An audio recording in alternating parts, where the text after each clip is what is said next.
Salut à vous toutes les managers et les manageuses. Et bien voilà, nous sommes maintenant dans la deuxième semaine de confinement et j'ai une pensée pour vous qui est en première ligne, alors soit sur le télétravail. J'ai quelqu'un aussi qui réagissait à mes vidéos, il dit tiens, on n'est pas tous en télétravail, on est aussi parfois confronté à être en première ligne sur le terrain à les équipes.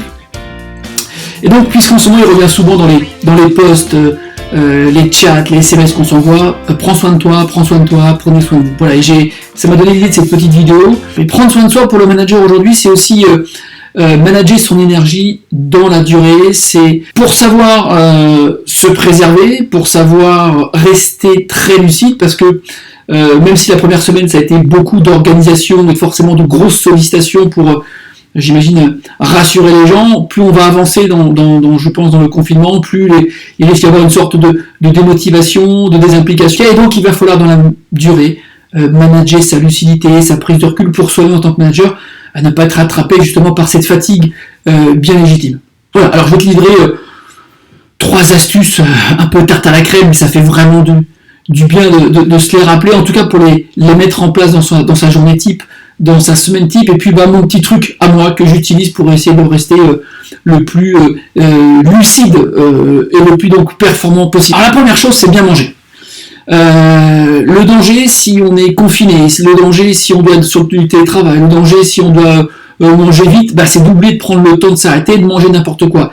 Et si j'avais 2 messages à te passer, c'est attention à tout ce qui est sucre, tout ce qui est peut-être alcool, qui sont justement des aliments qui vont favoriser justement liés au stress, qui vont favoriser l'énervement, des états un peu dépressifs, de l'irritabilité, on va s'énerver, bref, des changements d'humeur, et dans la durée, beaucoup de fatigue. Il faut savoir que le sucre, il est pas bon pour le stress, parce qu'effectivement notre cerveau il est stressé, et lui quand il est stressé, il nous envoie des messages physiologiques qui nous amènent à manger plus de sucre. Donc si vraiment tu avais besoin de ce goût sucré, ou si tu as besoin de manière compulsive de manger quelque chose, je t'invite plutôt à manger des fruits, parce que les fruits c'est du fructose, et ça c'est plutôt le bon sucre. Voilà, donc attention à l'alimentation. Le deuxième conseil que j'ai envie de te rappeler, c'est de bien s'hydrater, et encore plus parce que je suis dans un environnement de télétravail, parce que forcément il y a les ordinateurs qui chauffent, il y a le téléphone qui chauffe, je suis dans un espace confiné, et donc prendre le temps de s'hydrater. On dit 1,5 litre par jour, donc voilà, moi j'ai mes astuces, je vais te montrer.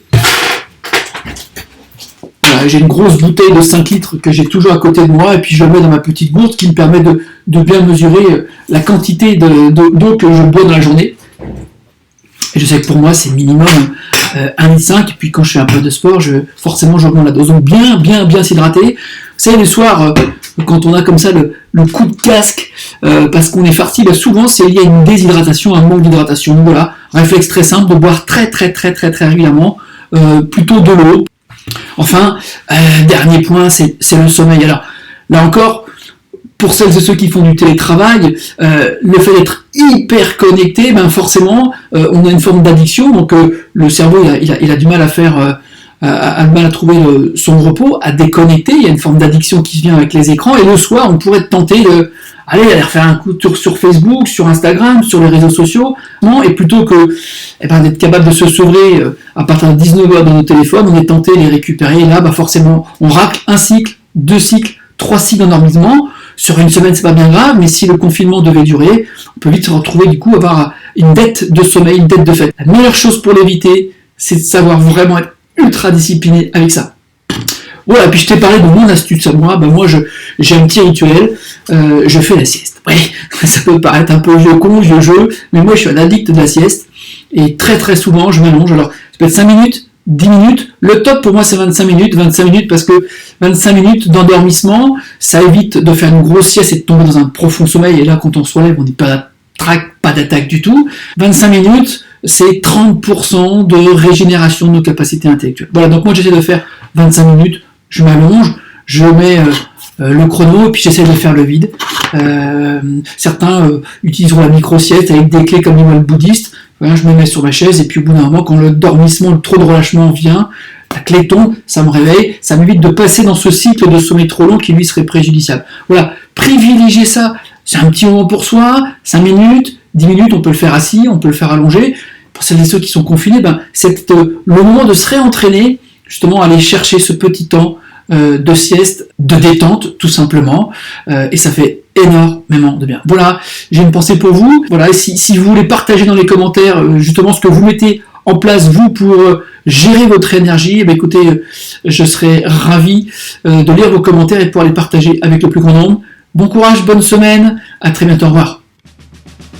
Voilà, alors abonne-toi tout de suite à la chaîne YouTube en cliquant sur la petite cloche si ce n'est pas encore fait. Tu peux également télécharger la formation gratuite en 10 modules Devenir un manager performant en cliquant sur le lien descriptif juste en dessous. En attendant, moi je te souhaite une bonne semaine, un bon entraînement, à très bientôt, au revoir.